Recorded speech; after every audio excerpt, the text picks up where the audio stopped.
नमस्कार team spirit of commerce में आप सभी का हार्दिक स्वागत है। आपके साथ मैं हूं Rakesh Mewada. Friends, BCom semester 3 में स्टैटिस्टिक में जो जनरल ऑप्शन की पेपर स्टाइल आने वाली है, वो पेपर स्टाइल के हिसाब से आपको कौन से चैप्टर सबसे पहले रेडी करनी चाहिए, क्या मोस्ट टाइम भी थियरी है और क्या मोस्ट टाइम भी सम्स है, उसके बारे में ये वीडियो में हम बात करेंगे।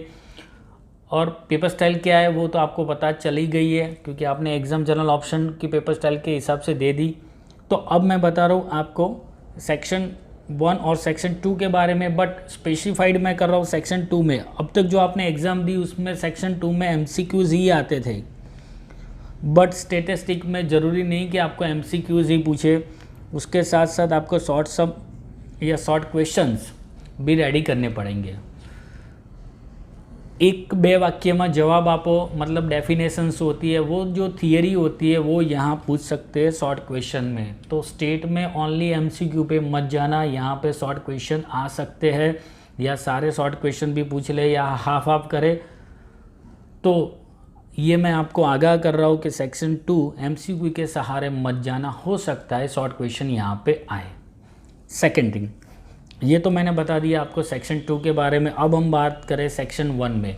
अब जो आपका सेक्शन 1 है उसमें 4 क्वेश्चन है, 4 में से आपको कोई भी 2 क्वेश्चन अटेंड करने हैं। तो सबसे पहले कौन सा क्वेश्चन रेडी करना चाहिए उसके बारे में बता रहा हूँ। सबसे पहले मैं बता रहा हूँ क्वेश्चन 4, मतलब यूनिट 4 की बात कर रहा हूँ। यूनिट 4 में जो चैप्टर है नेगेटिव बाइनोमियल ऋण द्विपदी वितरण, ये जो आपका चैप्टर है। अब मैं यहाँ बता रहा हूँ कि ये क्वेश्चन आपका 20 नंबर्स 20 मार्क्स का है। अब यहाँ पे थियरी भी आएगी, सम भी आएगा, बट ऐसा हो सकता है कि 10 नंबर की थियरी ना पूछे। थियरी मतलब जो आपका जो क्वेश्चन 4 है उसके 2 डिपार्टमेंट है, डिपार्टमेंट ए और बी। तो जो ए नंबर का डिपार्टमेंट है उसमें एक थियरी पूछे और ए में ही एक सम पूछे, और बी डिपार्टमेंट तो पूरा सम का पूछ ले। मैं ये प्रोबेबिलिटी बता रहा हूँ, संभावना बता रहा हूँ, मतलब आई सके छे। मतलब हम ऐसा सोचते थे कि यहाँ पे 10 नंबर्स की थियरी, यहाँ पे 10 नंबर्स का सम, इससे कम करके हो सकता है यहाँ पे 10 की जगह 5 नंबर्स की थियरी और 5 नंबर का सम पूछ सकते हैं। क्लियर हो रहा है मैं जो बोल रहा हूँ? मैं फिर से बता दूँ आपको कि जो ये आपका क्वेश्चंस होता है, मतलब यहाँ पे क्वेश्चन है उसमें 10 नंबर, तो ये 10 नंबर जो है उसमें भी 5 नंबर्स की थियरी और 5 नंबर्स का सम पूछ सकते हैं। मतलब थियरी थोड़ी कम हो सकती है अगर गुजरात यूनिवर्सिटी के पेपर सेटर चाहे तो, बट अगर ऐसा ना करे तो 10 नंबर्स की थियरी, 10 नंबर्स का सम। तो ये सेकेंड थिंग जो मैंने मोस्ट इंपॉर्टेंट थी आपको क्लियर करा दी, क्योंकि ये बीकॉम सेमेस्टर 5 में जो स्टैटिस्टिक का पेपर आया वो सेम मेथड से आया। मतलब कि यहाँ ए और बी जो है, ए में जो है 10 नंबर्स की थियरी की जगह एक थियरी एक सम, और सेकंड में सम पूछा है, तो थियरी वहाँ पे कम कर दी है। तो हो सकता है आपके पास भी, मतलब आपके साथ भी यही पेपर स्टाइल फॉलो हो सकती है। तो ये बता दी मैंने पेपर स्टाइल में जो क्वेश्चन है वो कैसे पूछ सकते हैं। अब हम बात कर रहे हैं क्वेश्चन 4 की, नेगेटिव बाइनोमियल की। पूरी डिटेल जानते हैं, क्या थियरी मोस्ट टाइम भी है, क्या करना चाहिए। तो बुक्स में सबसे पहले जो आपको रेडी करना है यही आपका negative binomial and geometric distribution, ये जो चैप्टर है वो आपको रेडी करना है। अब सबसे, अगर मैं सम की बात करूँ तो कम सम कम थियरी, तो बेस्ट आपके रैंकिंग से सबसे पहले आपको ये रेडी करना चाहिए मेथड 1 में। ये आपका यूनिट नंबर 4 है, एक ही चैप्टर है। अब उसमें से मेन क्या थियरी आ सकती है, तो नेगेटिव बाइनोमियल के बारे में इंट्रोडक्शन थोड़ी रेडी कर देना, रेडी करना इंट्रोडक्शन। उसके बाद मेन थियरी उसकी प्रॉपर्टीज एंड यूसेस, उपयोगो, गुणधर्मों और उपयोगों। देखो मैं क्लियर करा रहा हूँ, ये चैप्टर में खाली 2 ही टॉपिक है, ये चैप्टर में 2 ही टॉपिक है। एक तो ये टॉपिक, और सेकंड वाला जो टॉपिक है जियोमेट्रिक डिस्ट्रीब्यूशन, ये रहा जियोमेट्रिक डिस्ट्रीब्यूशन आपका। तो जियोमेट्रिक डिस्ट्रीब्यूशन में भी प्रॉपर्टी एंड यूसेस है, जियोमेट्रिक में भी प्रॉपर्टीज एंड यूसेस है, एंड नेगेटिव में भी प्रॉपर्टी और यूज। बस यही थियरी है पूरे चैप्टर में। तो डेफिनेटली ये दोनों में से एक थियरी कंपलसरी आएगी, दोनों में से। मतलब थियरी मैं बता दूं तो मोस्ट एमपी है ये, और सेकंड मोस्ट एमपी आपकी ये आप खुद ही समझ सकते हो कि ये दोनों में से कोई भी एक थियरी पूछ लेंगे। प्रॉपर्टीज जियोमेट्रिक एंड यूसेज और प्रॉपर्टीज ऑफ नेगेटिव बाइनोमियल और उसके यूसेज। अब मैं दोनों में क्या कॉमन चीज़ है वो बता रहा हूँ। तो फैक्टर नंबर 1 है डिस्क्रीट वेरिएंस का है, ये डिस्ट्रीब्यूशन भी नेगेटिव वाला और ये भी सेम है। तो एक टॉपिक तो कॉमन निकल गया आपका दोनों में। सेकंड, इसके जो पैरामीटर्स है वो एंड पी है। नेगेटिव बाइनोमियल के पैरामीटर्स है एंड पी है। यहाँ पे जो पैरामीटर्स है उसमें से एन निकल गया, इसको एन से झगड़ा है तो ये खाली पी की बात करेगा। पी इज पैरामीटर्स, किसमें? जियोमेट्रिक में। इसमें क्या पैरामीटर्स है? N P. तो सेकंड जो है आपको याद रखना है, उसमें एन याद रखना है, बाकी पी दोनों में कॉमन है। उसके बाद थर्ड, इसका जो मीन है तो एन क्यू अपॉन पी है, एन क्यू अपॉन पी है। यहाँ पे जो मीन है ये, इसको एन से नफरत है तो एन निकाल देगा तो खाली क्या बचेगा? Q upon P. मैं आपको थियरी रेडी करा रहा हूँ कि यहाँ पे ये वीडियो देख के ही आपकी थियरी रेडी हो जाए। तो थर्ड जो है मीन अनुमध्यक्ष है क्यू अपॉन पी। यहाँ पे क्या था? एन। उसके बाद variance n q upon p square, और यहाँ पे एन नहीं आएगा, क्यू अपॉन पी स्क्वायर आएगा। चार टॉपिक तो सेम है, खाली यहाँ पे एन याद रखना है, यहाँ पे एन नहीं आएगा। नेक्स्ट टॉपिक में variance is greater than mean, और यहाँ पे भी variance is greater than mean. मतलब आपको ये तो रेडी करना ही नहीं है। आप अगर ये रेडी कर दिए और उसमें से आप एन को डिलीट करते जाओगे एन को, तो आपके 5 ये तो रेडी हो गए। मैं क्या बोल रहा हूँ, समझ रहे हो ना आप? कि अगर आपको ये रेडी करने हैं तो आपको रेडी करने की ज़रूरत ही नहीं है। आप यहाँ से ये 5 रेडी कर दो, इसके 5 उसमें से एन निकाल दो, जहाँ जहाँ आपको एन दिख रहा है वो निकाल दो, तो आप इसके तो 5 रेडी कर दोगे इजीली। तो ये हो गए 5 प्रॉपर्टीज़। अब इसके यूजेस में भी एक ही यूजेस है, वो आप रेडी कर देना। और यहाँ पे 2 बाकी है प्रॉपर्टीज़, वो 2 प्रॉपर्टीज़ आपको रेडी करनी पड़ेगी और इसके यूसेस। तो ये 100%, अगर आपने ये कर दिया तो आपको 100% सेकंड वाला तो आ ही जाएगा। तो आपको रेडी तो एक ही करना है, ये रेडी कर दिया आपने तो ये तो आपका ऑटोमेटिक हो गया ये वाला, क्योंकि एन निकालना है आपको। तो ये तो था थियरी का पोर्शन जो 100% इसमें से आएगी थियरी। इसकी डेफिनेशन मतलब है ना, मतलब याद, अर्थ याद कर ले जो, उसका भी डेफिनेशन, इसके आनो भी अर्थ याद कर ले जो। तो ये मैंने बता दी। अब मैं सम की बात कर रहा हूँ। तो जो मैंने बताया कि यहाँ पे 2 टाइप से पूछेंगे, ए बी में हो सकता है 5 नंबर्स की थियरी और 5 नंबर्स का सम पूछे, और बी में 10 नंबर्स का सम। तो ये सम बड़ा हो सकता है, या हो सकता है यहाँ पे भी 2 सम पूछ ले। बट अगर मैं थियरी और सम की बात करूँ तो अब आपको एक शॉर्ट सम भी चाहिए जो ईजी हो। तो यहाँ पे मैं आईएमपी लिख रहा हूँ आपको। आईएमपी में इलस्ट्रेशन नंबर 1 तैयार करना है। उसके बाद मोस्ट एमपी, इसका मोस्ट एमपी जो सम है वो इलस्ट्रेशन 5 है। मोस्ट एमपी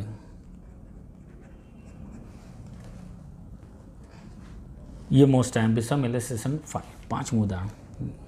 ये थोड़ा अलग है, इसका जो फॉर्मूला है, इसका जो फॉर्मूला हम यूज़ करते हैं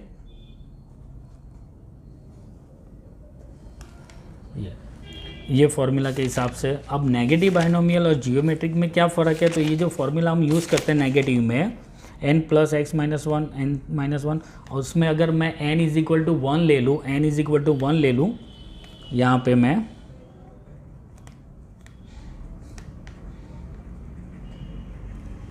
अब मैं n = 1 ले लूँ तो ये हो जाएगा 1 - 1 तो ये चला गया, ये 1 - 1 0 हो जाएगा। तो ये आएगा x = 0, मैं n की वैल्यू 1 ले रहा हूँ तो 1 ये प्लस है माइनस ये चला गया, 1 - 1 0, तो x = 0 p1 qx। तो अब इसकी भी वैल्यू आएगी 1 p1 तो p, तो ये इतना ही फॉर्मूला बचेगा qxp फॉर्मूला बचेगा जो मैं यहाँ पे यूज़ करूँगा जियोमेट्रिक में। तो जियोमेट्रिक में फॉर्मूला जो मुझे यूज़ करना है वो ओनली क्यू एक्स पे यूज़ करना है। और पता कैसे चलेगा कि ये नेगेटिव बाइनोमियल का सम है या जियोमेट्रिक। तो नेगेटिव बाइनोमियल के सम में मैं आपको बता दूँ, यहाँ पे लिखा होगा he will get the 5th या 6th या कोई भी लिखा हो व्हेन ही टेस्टेड 8 मैंगोस। मैं यहाँ पे बता रहा हूँ एक और सम 6 head at the trial number 10 ऐसा लिखा है। अब बाइनोमियल जियोमेट्रिक में क्या होगा, फर्स्ट टाइम सक्सेस की बात करेंगे। फर्स्ट टाइम तो लिखा होगा he will hit the target first time प्रथम वखत कीधું હોય જ્યારે તમારે n = 1 આવે ત્યારે તમારે जियोमेट्रिकમાં જવાનું। तो n = 1 लिखा हमने।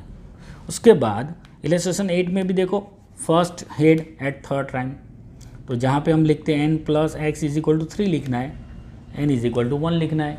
और यहाँ पे हम बात करेंगे तो टोटल 8 ट्रायल है तो n + x = 8 आएगा, n = हमें लेना है 5। तो जब हमें n = 1 लेना होगा, n = 1 लेना होगा तब हमें जियोमेट्रिक डिस्ट्रीब्यूशन का यूज़ करना होगा। अब मैं IMP सम की बात करूं, मैंने सम बता दिए। एक तो सबसे पहले एक ये इलस्ट्रेशन 1, उसके बाद मोस्ट IMP आपका इलस्ट्रेशन नंबर 5, उसके बाद यहाँ पे इलस्ट्रेशन नंबर 7 कर लो, इसमें भी IMP में।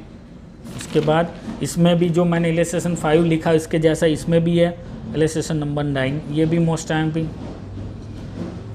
Illustration number 9।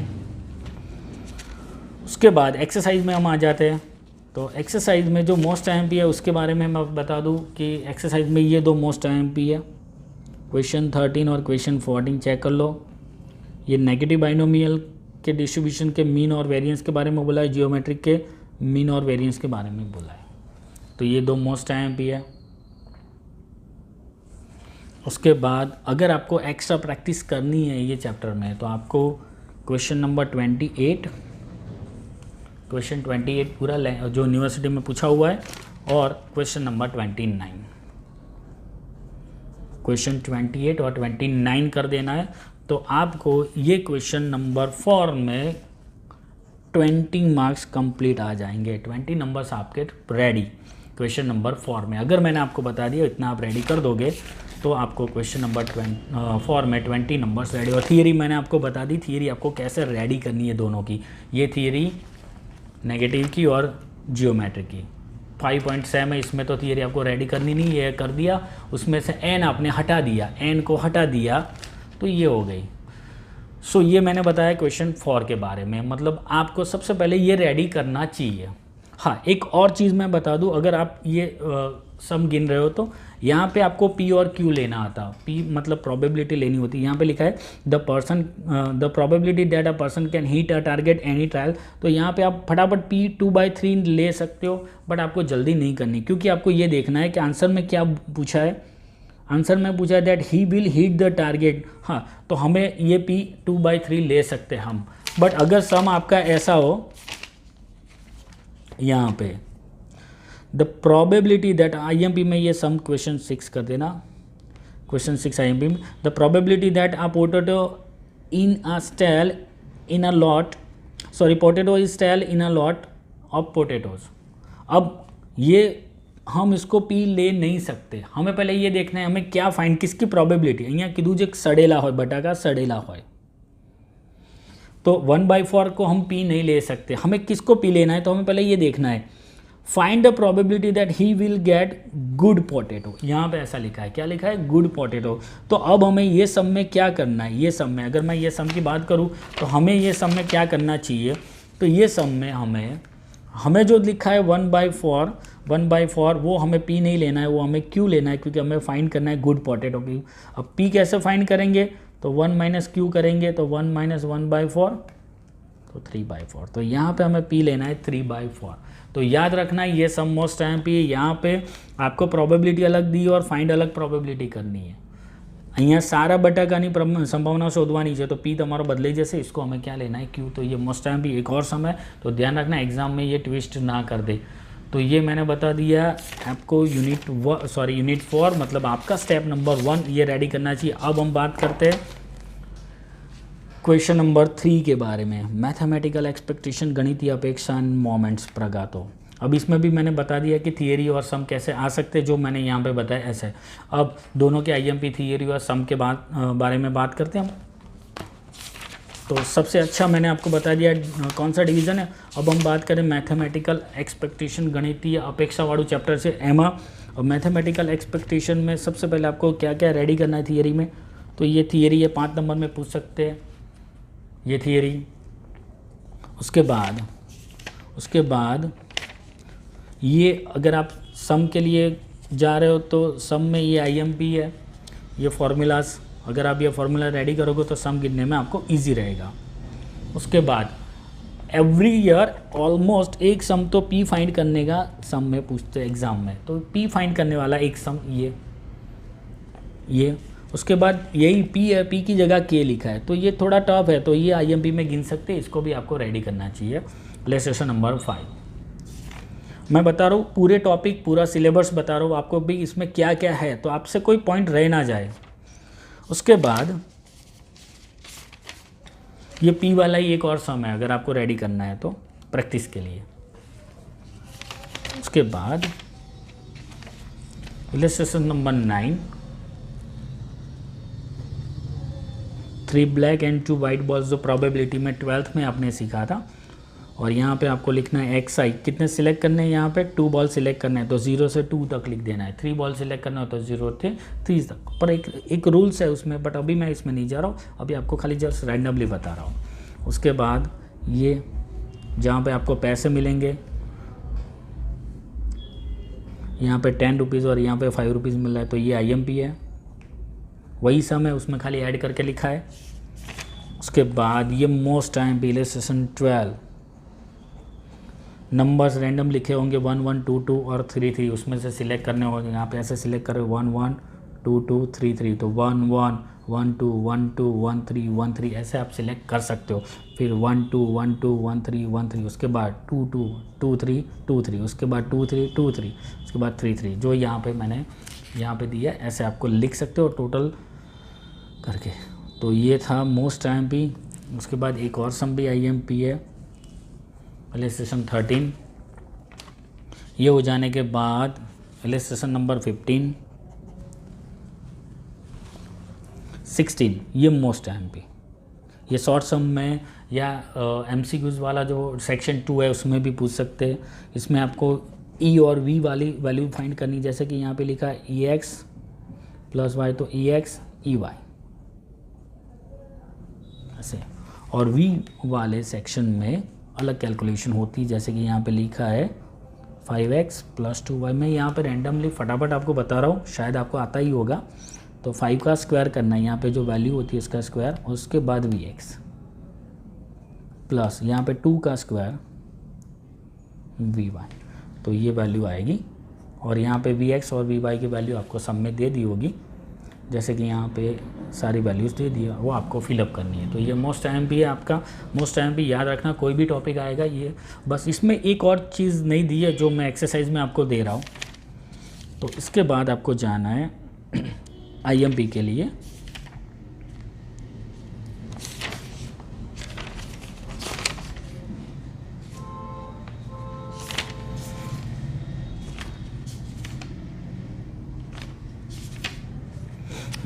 एक क्वेश्चन नंबर 11 आईएमपी है। अब इसमें पी नंबर ऑफ डेज दिया, प्रोबेबिलिटी नहीं दी। प्रोबेबिलिटी आपको फाइंड करनी पड़ेगी। कैसे फाइंड करोगे, तो सबका टोटल करना है 10 20 20 40 20। तो ये इसकी प्रोबेबिलिटी आएगी 10 डिवाइडेड बाय 100, टोटल 100। ये 20 डिवाइडेड बाय 100, ये 20 डिवाइडेड बाय 100, 40 डिवाइडेड बाय 100 और 10 डिवाइडेड बाय 100। तो ध्यान रखना ये प्रोबेबिलिटी यहाँ पे हमने कैसे फाइंड की। कि उसके बाद आईएमपी सम के हम बारे में बात कर रहे हैं, तो यहाँ पे एक और सम है, बट इसमें ये ध्यान रखना है ये आईएमपी है, ये टॉपिक मेन आईएमपी है। उसके बाद वाला सम भी आईएमपी। ई और वी में कैसे फाइंड करना है मैंने आपको बताया। नेक्स्ट टॉपिक पे अगर आपको इसकी ज़्यादा प्रैक्टिस करनी है तो आपको क्वेश्चन नंबर 35, क्वेश्चन नंबर 36 और क्वेश्चन नंबर 37 कंप्लीट कर देना है। क्वेश्चन 35, 36 और 37 ये कंप्लीट कर दोगे तो आपका जो प्रॉब्लम्स है वो सॉल्व हो जाएगा। तो ये यूनिट 3 में एक चैप्टर हो गया। यूनिट 3 में सेकंड चैप्टर जो है मोमेंट्स प्रगातो। अब उसमें ज़्यादा थियरी नहीं है, तो अगर आप थियरी के बारे में जाओगे तो एक ही थियरी है यहाँ पे जो मैंने आगे आपको चैप्टर में बताई, ये एक ही थियरी है।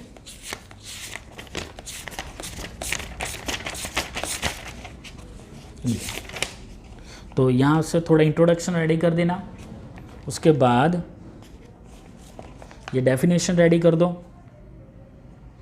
डेफिनेशन रेडी करने के बाद एक ये और ये, तो 100% यही आएगी थियरी, और कोई है ही नहीं उनको थियरी पूछने के लिए, तो ये थियरी 100% आएगी।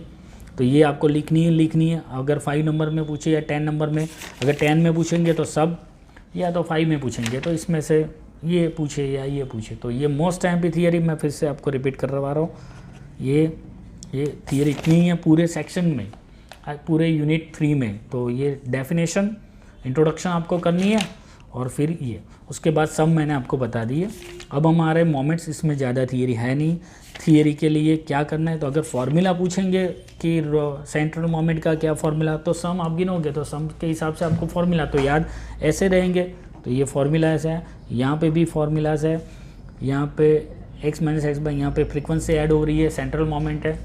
उसके बाद इसमें सम आपको कैसे कैसे गिनना है, तो इलस्ट्रेशन 1 टिक कर दो, ये बेसिक सम है, ये पूछेंगे नहीं एग्जाम में बट बेसिक सम है इसलिए मैं बता रहा हूँ। उसके बाद इलस्ट्रेशन नंबर आपका 3, जहाँ पे मीन आपका एग्जिट आ रहा है, मध्यक पूर्व आवश्यक, सो ये illustration 3।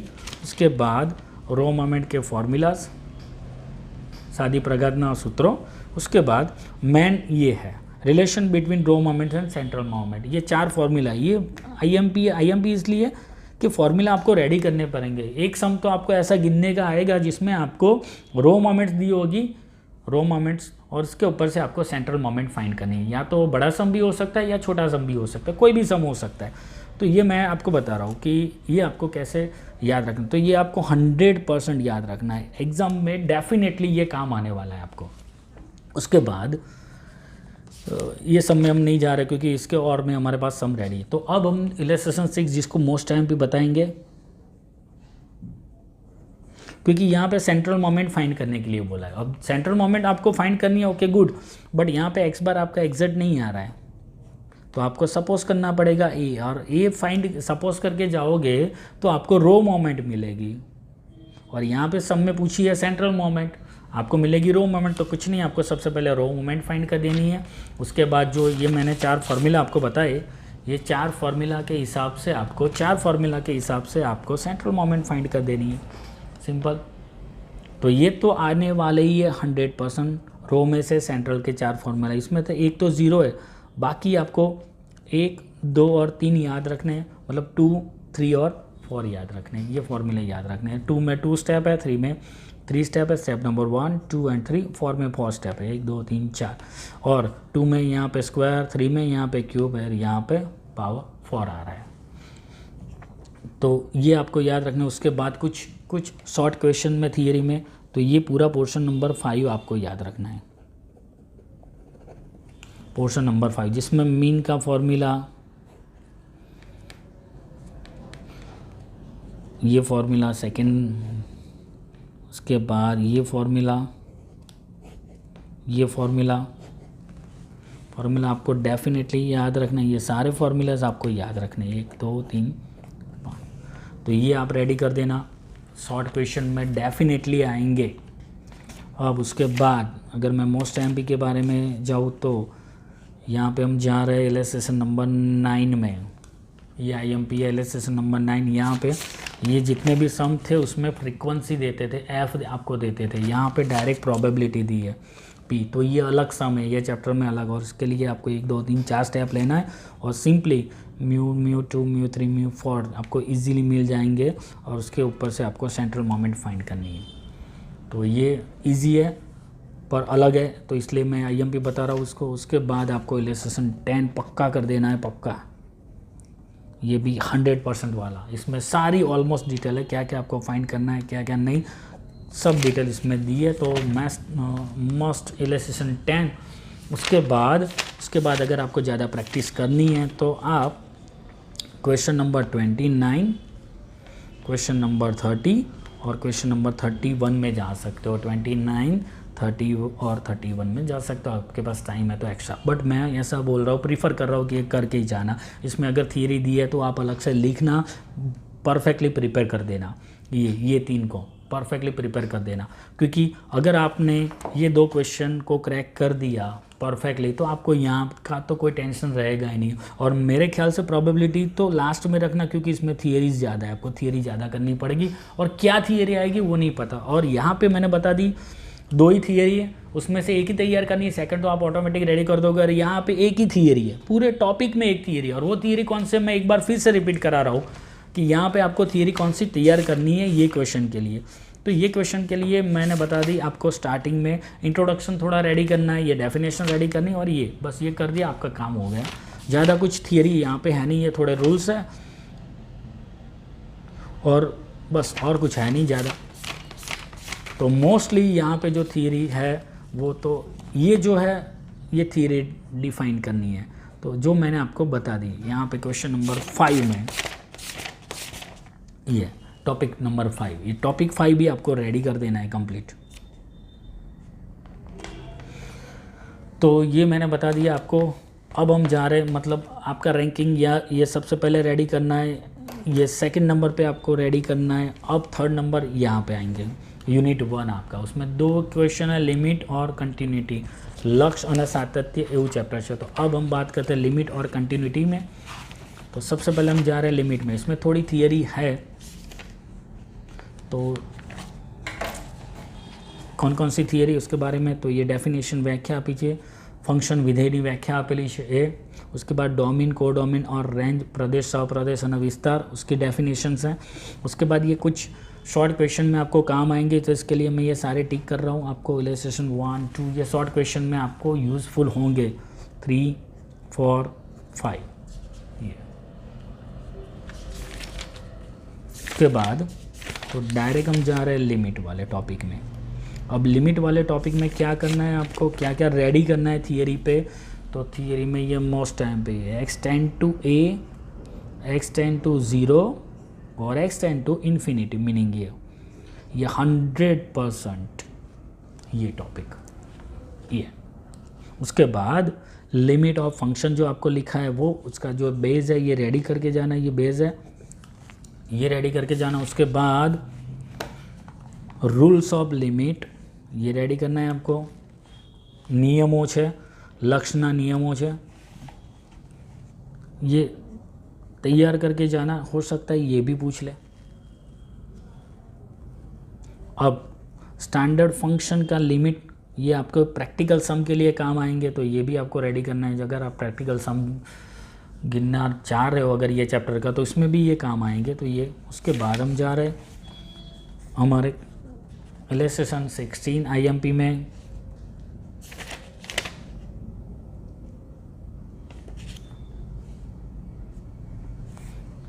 IMP 22 IMP most,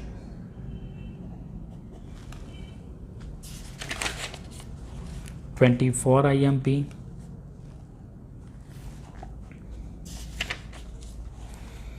26 most IMP। देखो इसमें लॉट्स ऑफ सम्स है, सम ज़्यादा है, तो 2-4 सम के IMP पे हम नहीं जा सकते। 27 हमारा IMP, 28 IMP, ये यहाँ पे सेम ये वैल्यू से आपको मल्टीप्लाई करना होता है, पर यहाँ पे माइनस है, उसकी जगह आपको क्या लेना होगा, प्लस लेना होगा। उसके बाद आगे वही सम पर अप एंड डाउन दोनों में है, रूट, तो रूट से मल्टीप्लाई करना होगा आपको, तो ये सम भी IMP। उसके बाद एक्सटेंड्स टू इन्फिनिटी वाला सम, ये सबसे इजी, और एक तो डेफिनेटली इन्फिनिटी वाला आएगा सम, इन्फिनिटी एक्सटेंड टू। इसमें क्या करना है, इन्फिनिटी में आपको पता है 1/x हो तो 0 लेना है, 1/x² हो तो 0 लेना है। ये आपको वैल्यूज़ लेनी है और उसके बाद यहाँ से कॉमन निकालना है। जैसे कि मैं एक फटाफट बता रहा हूँ, ये सम जो है आपका, उसमें से यहाँ पे क्या करना है, सबसे पहले एक्स स्क्वायर को कॉमन निकाल दो। एक्स स्क्वायर को कॉमन निकाला है, यहाँ पे तो एक्स स्क्वायर था तो कुछ नहीं बचा। अब इसके पास एक्स नहीं था तो अपन एक्स लिखना पड़ेगा, एक्स स्क्वायर नहीं था तो यहाँ पे एक्स स्क्वायर लिखना है, कुछ था नहीं तो। अब यहाँ पे एक्स स्क्वायर कॉमन निकाल देंगे तो एक्स स्क्वायर, तो यहाँ पे बचेगा 1। इसके पास ऑलरेडी 1x है तो अपन में एक x लेना पड़ेगा। इसके पास कोई x नहीं है तो एक्स स्क्वायर लेना है। अब हमें क्या करना है, ये गया एक्स स्क्वायर, ये 1 upon x square 2 upon x, ये सबकी वैल्यू 0, ये 0 0 ये 0, ये रूल्स है, रूल्स के हिसाब से इसकी वैल्यू 0 हो जाएगी। तो क्या हो जाएगा, यहाँ पे ये जो वैल्यू आई, यहाँ पे हमने ये वैल्यू को 0 ले लिया, इसको भी 0, इसको भी 0, मतलब यहाँ 0 यहाँ 0, तो 1 + 0 0 0, तो 1/1 आंसर आएगा 1। तो ये मेथड से आपको ये गिनना है। 37 x टेंड टू इन्फिनिटी, एक सम कंपलसरी आएगा उसका, उसमें 2 मैंने IMP यहाँ पे दिए 37 में। उसके बाद IMP में इलस्ट्रेशन नंबर 42। बस नेक्स्ट में आपको IMP के बारे में बताऊँ तो यहाँ पे क्वेश्चन 17 IMP है। अब उसमें ये जो इन्फिनिटी वाला है मैं आपको फटाफट गिन के देता हूँ, यहाँ पे आपको इजीली समझ आ जाएगा। यहाँ पे ये मेथड है, देखो यहाँ पे सबसे ज़्यादा x पावर 2 है तो x पावर 2 को मैं कॉमन ले रहा हूँ, x पावर 2, तो यहाँ पे बचेगा 3। इसके पास एक x है, हमें पावर 2 चाहिए, मतलब एक्स स्क्वायर चाहिए, तो एक x नीचे लेना पड़ेगा। इसके पास कुछ नहीं है तो ये आएगा एक्स स्क्वायर। यहाँ पे एक्स स्क्वायर 2 कॉमन आया, 4 के upon x 7 upon x square.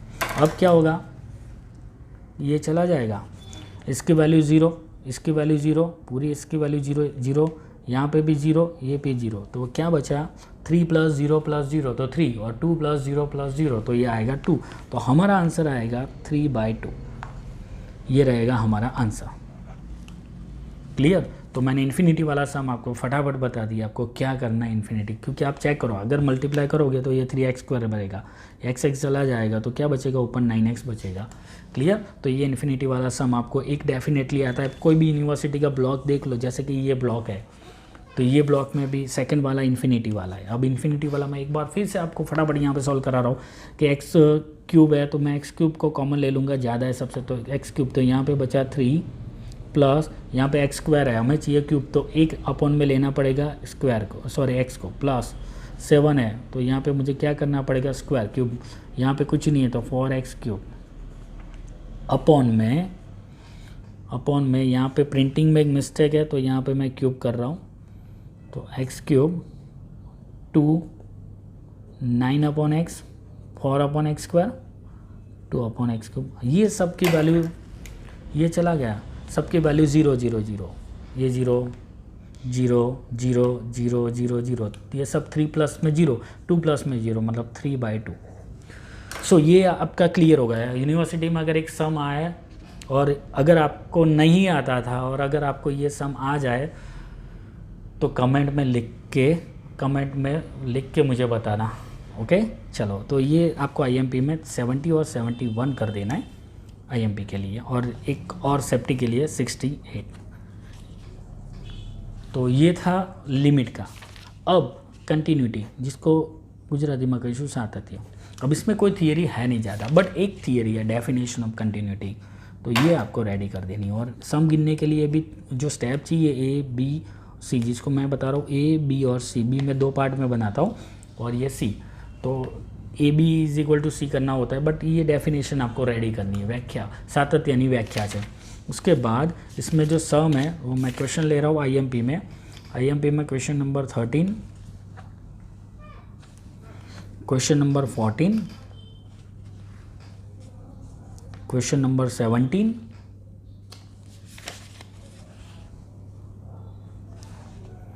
और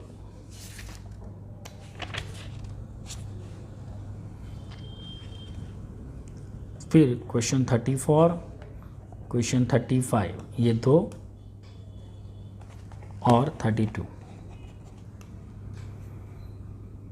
तो इतने टॉपिक आप रेडी कर देना तो कंटिन्यूटी की प्रॉब्लम सॉल्व हो जाएगी। उसमें एक और ये है ये भी IMP है, ध्यान रख के ये चेक करके कर देना। अगर नहीं आए तो इसके जैसा एक इलस्ट्रेशन से मैं बता रहा हूँ, अगर आपको ये सॉल्व करना है तो,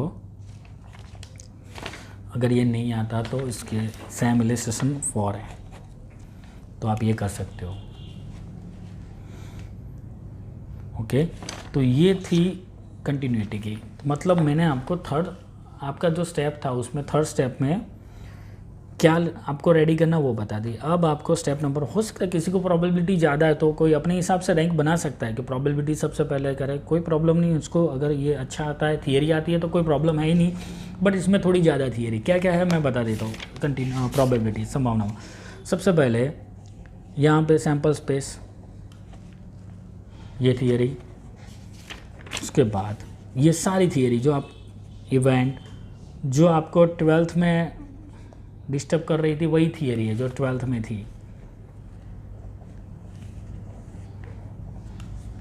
जहाँ पे मैं डी कर रहा हूँ, ड्रीम एजुकेशन का, ड्रीम स्पिरिट ऑफ कॉमर्स का, तो ये सारी थियरी आपके लिए IMPs है। तो आप सोच लो आपको क्या इजी रहेगा थियरी रेडी करने में। तो ये थियरीज़ है। उसके बाद ये थियरी, ये इसमें से मोस्ट IMP। उसके बाद सम की हम बात करें, बट सम गिनने के लिए भी आपको कुछ रूल्स याद रखने हैं। वो रूल्स सारे यहाँ पे इम्पोर्टेंट रूल्स एंड मीनिंग जो दिया है वो शॉर्ट क्वेश्चन में भी पूछ सकते हैं। ये सारे इसमें से कुछ शॉर्ट क्वेश्चन में आ सकते हैं, MCQ पूछेंगे तो भी इसमें से आएंगे। जैसे कि ये रूल्स है, आपने देखा होगा रूल्स भी, ये रूल्स भी है, तो सारे आपको रेडी करने। उसके बाद अब सम के बारे में बात करें तो ये इलस्ट्रेशन नंबर 16 IMP, 8 IMP,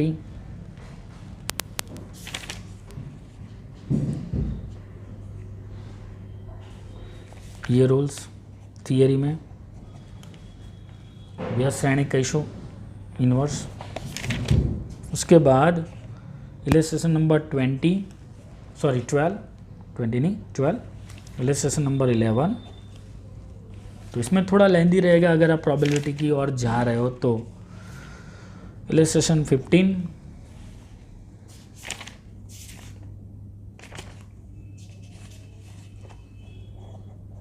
22, 23,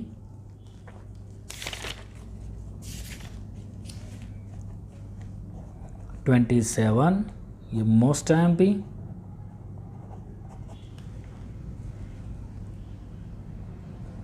27। उसके बाद ये 28 IMP। उसके बाद एक और ये IMP 33।